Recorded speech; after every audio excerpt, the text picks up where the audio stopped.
Tak schválne, zemiaky. Asi základ každej kuchyne však. No, je tu celkom slušná šanca, že ich celý život pripravujeme tak trochu zle. Áno, počujete správne. Zle. Možno o tom ani nevieme, ale dve úplne bežné, drobné chyby nás oberajú o cenné živiny a ešte nám aj potichu ničia hrnce. Tak sa na to poďme pozrieť a napraviť to. Táto otázka môže na prvé počutie znieť trochu banálne. Veď čo už len môže byť na varení zemiakov zložité? Ale odpoveď vás možno prekvapí. Väčšina z nás si myslí, že je to úplná hračka.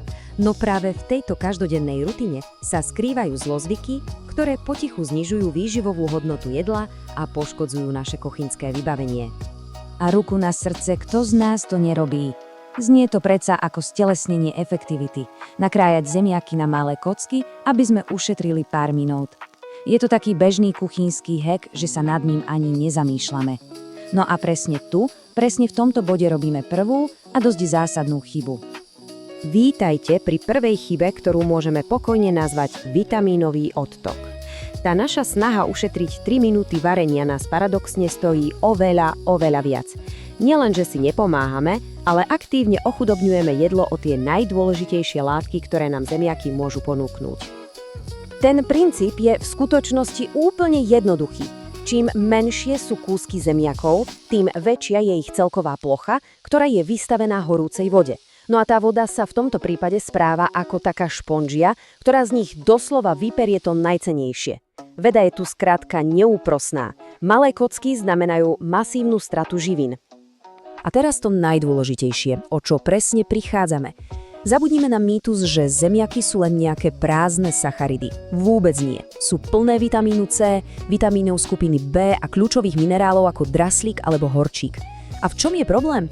No, všetky sú rozpustné vo vode. Takže tým krájaním vlastne vytvárame úplne dokonalé podmienky na to, aby z nášho jedla pekne utekli. A toto je dokonalá ilustrácia toho, čo sa vlastne deje. Všetky tie dôležité vitamíny a minerály, ktoré naše telo potrebuje, jednoducho odtečú s vodou rovno do drezu. Namiesto toho, aby skončili na tanieri, končia v odpade. Je to obrovská škoda, ktorej sa dá pritom tak ľahko vyhnúť. Dobre, poďme na druhú chybu. Tá je ešte zákernejšia, lebo pri nej si často myslíme, že robíme správnu vec. Nazvíme ju pracovne ničiteľ hrncov.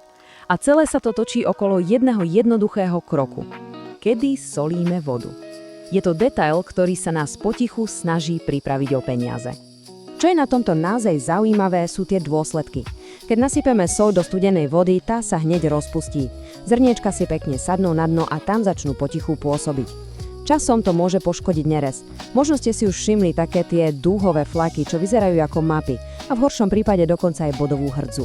No a aby toho nebolo málo, slaná voda sa zohrieva pomalšie, takže vo výsledku zbytočne míňame aj viac času, aj viac energie.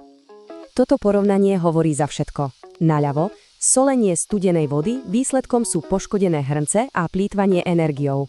Napravo, solenie vriacej vody, čo znamená dlhšiu životnosť riadu a úsporu peňazí. Stačí počkať, kým voda začne bublať. Je to jeden z najjednoduchších spôsobov, ako si v kuchyni ušetriť starosti aj peniaze.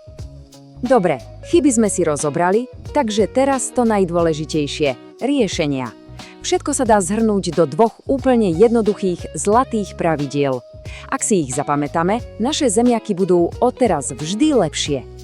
A tu je celé to tajomstvo zhrnuté v dvoch krokoch. Prvý, varte zemiaky v čo najväčších kusoch, ideálne celé a v šupke. Takto udržíte živiny pekne dnu. A druhý krok, soľ pridávajte až do bublajúcej, vriacej vody. Takto zase ochránite svoje hrnce. Nič viac, nič menej. Jednoduché však? A aký je teda konečný výsledok, ak budeme tieto pravidlá dodržiavať? No, nie je to len jeden benefit, ale hneď niekoľko naraz. Zemiaky si zachovajú oveľa viac živín a s nimi aj prirodzenej chuti. Popritom šetríme energiu a predĺžujeme životnosti nášho kuchynského riadu. Je to skrátka výhra na všetkých frontoch. Takže dve malé zmeny v postupe a zrazu máme výživnejšie jedlo a zdravšie hrnce. To len dokazuje, že aj v kuchyni sa niekedy oplatí spochybňovať staré zvyky. A to ma privádza k záverečnej otázke. Aký je ten váš kuchynský mýtus alebo zvyk, pri ktorom ste zistili, že vlastne vôbec neplatí? Podielte sa o svoje objavy. Vítajte v Gastrománii, mieste, kde sa kulinárske sny stávajú skutočnosťou. Objavte vášeň pre jedlo.